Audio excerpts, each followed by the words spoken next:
Hola a todas y a todos. Comenzamos ahora la segunda unidad de nuestro curso y vamos a empezar a hablar de colectivos específicos.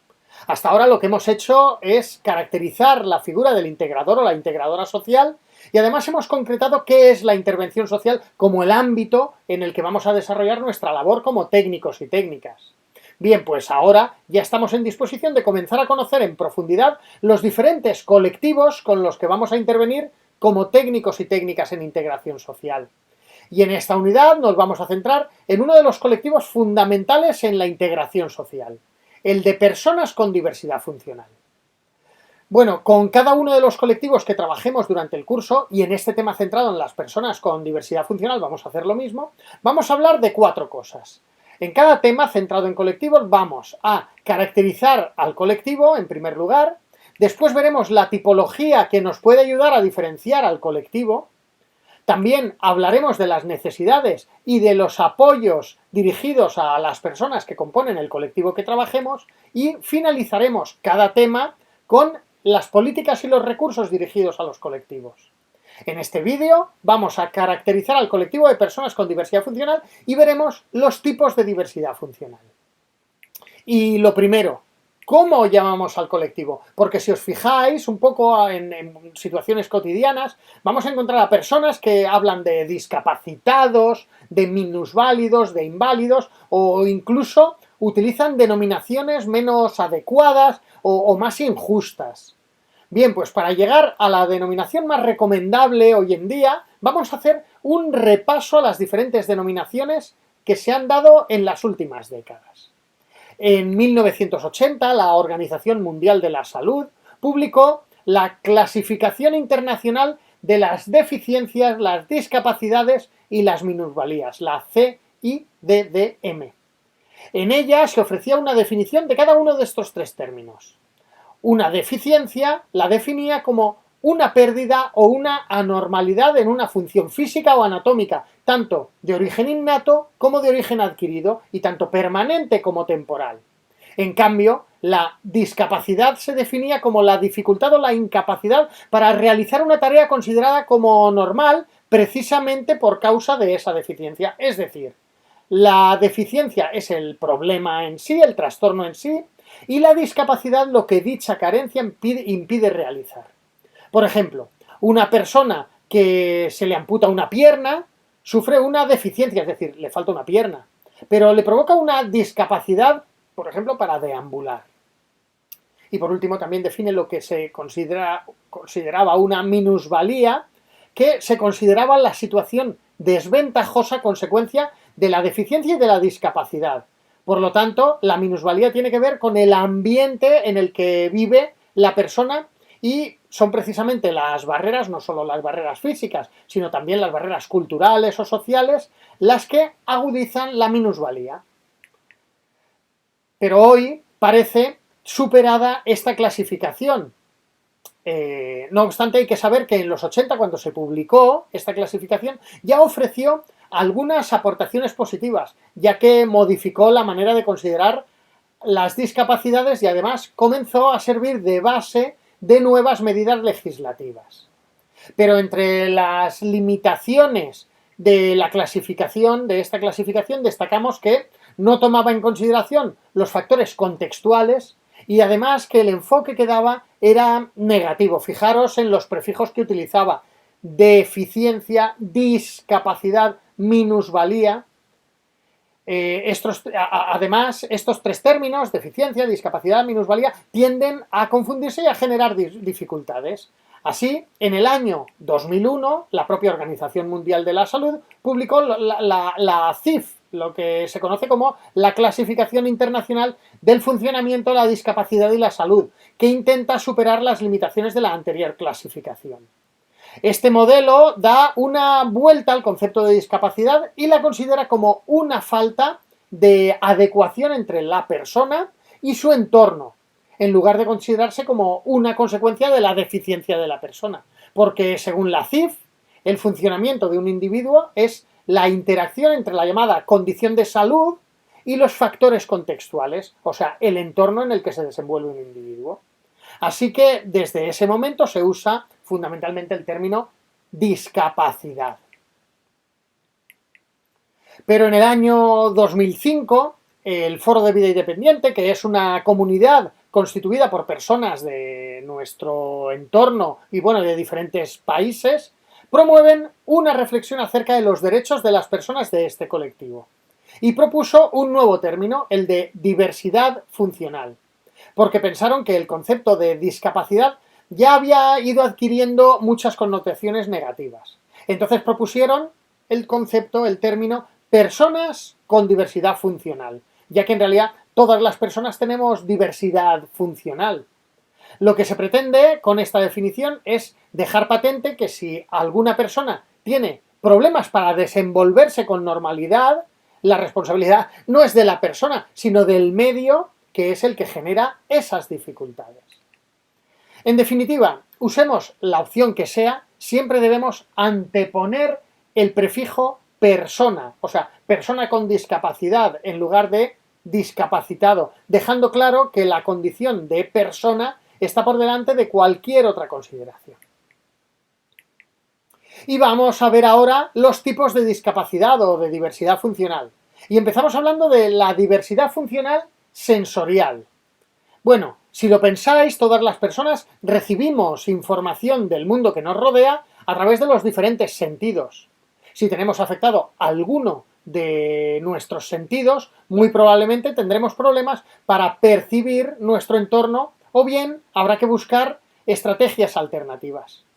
¿Y cuáles son los sentidos que más se pueden ver afectados? Pues en realidad cualquier sentido se puede ver afectado, aunque las disfunciones que más interfieren en la vida cotidiana de las personas son las que afectan a la vista y a la audición. Y ambas a la vez, es decir, la sordoceguera, como veremos ahora. En cuanto a los problemas de visión, se valoran a partir de dos parámetros: la agudeza visual, es decir, la capacidad de percibir objetos a una determinada distancia, y el campo de visión, o sea, el espacio que el ojo ve sin mover la cabeza.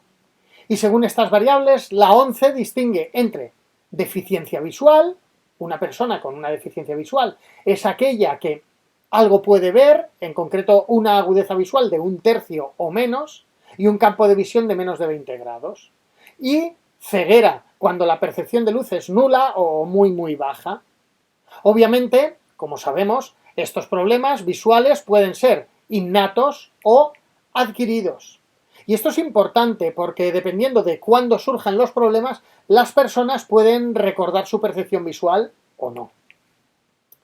En cuanto a las afectaciones del oído, dependiendo de la intensidad de la pérdida, podemos diferenciar entre sordera, cuando no se percibe prácticamente ningún sonido, o hipoacusia, cuando la audición es deficiente, pero se puede escuchar algo aunque sea con productos de apoyo.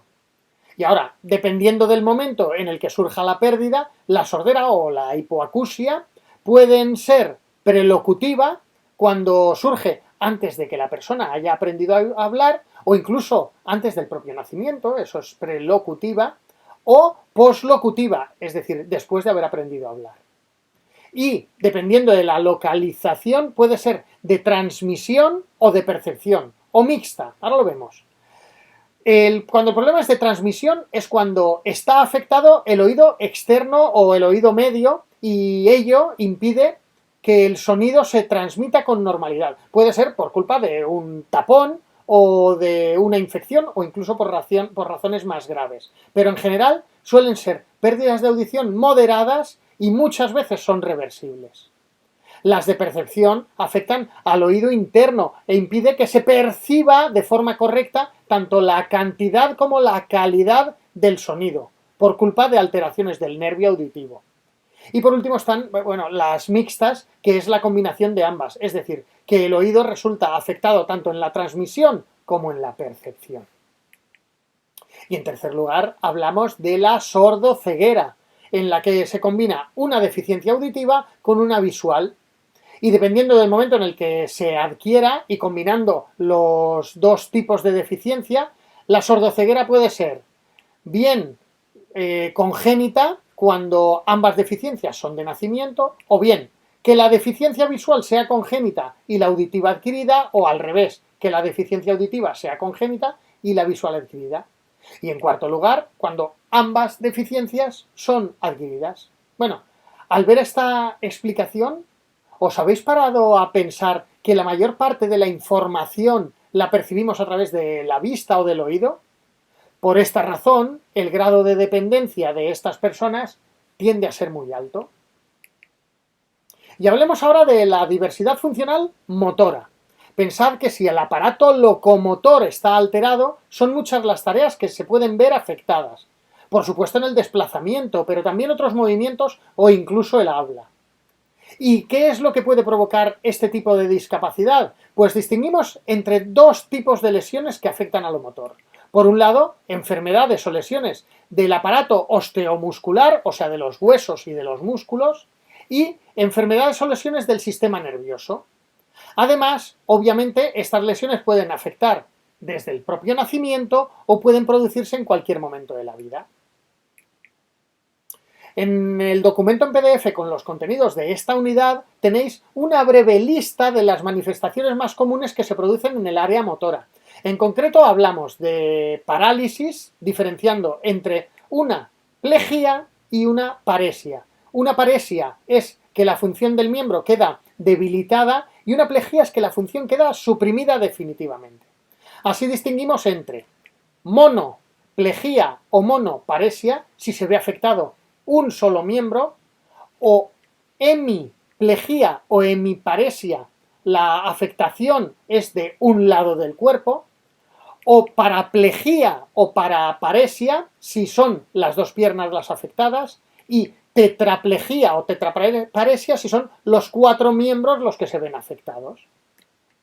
También se puede manifestar a través de dificultades en el control y en la coordinación. Prestad atención a los términos que concretan este punto, que los tenéis en el contenido del tema. Ahí hablamos de temblor, espasticidad, atetosis o ataxia. También puede ser por ralentización de los movimientos, lo que se conoce como bradicinesia, o por la alteración de la postura, es decir, por dificultades para mantener la estabilidad. Bueno, hemos hablado de la diversidad funcional sensorial, de la motora, y vamos a hablar ahora de la diversidad funcional intelectual. Bueno, hace años la vara de medir de las funciones intelectuales de las personas era el cociente intelectual. A partir de ese cociente, de forma aislada y poco contextualizada, si te salía un numerito determinado, inferior a un límite determinado por unos criterios demasiado genéricos, se consideraba que la persona tenía un retraso mental. Hoy en día, por suerte, ya no es así. Y se toman en consideración otros aspectos. Así, hoy, la definición de discapacidad sensorial con la que trabajamos, enunciada por la Asociación Americana sobre Discapacidad Intelectual y Desarrollo, AAIDD, la Asociación Americana sobre Discapacidad Intelectual y Desarrollo, dice que las personas con diversidad funcional intelectual presentan limitaciones significativas en el funcionamiento intelectual y en la conducta adaptativa, las cuales se originan antes de los 18 años. De esta definición, dos elementos fundamentales. Por un lado, se hace referencia al funcionamiento intelectual, es decir, al cociente intelectual del que hemos hablado, ¿vale? Obviamente una persona con un cociente intelectual bajo va a tener problemas para comprender su entorno, para solucionar problemas y para adaptarse.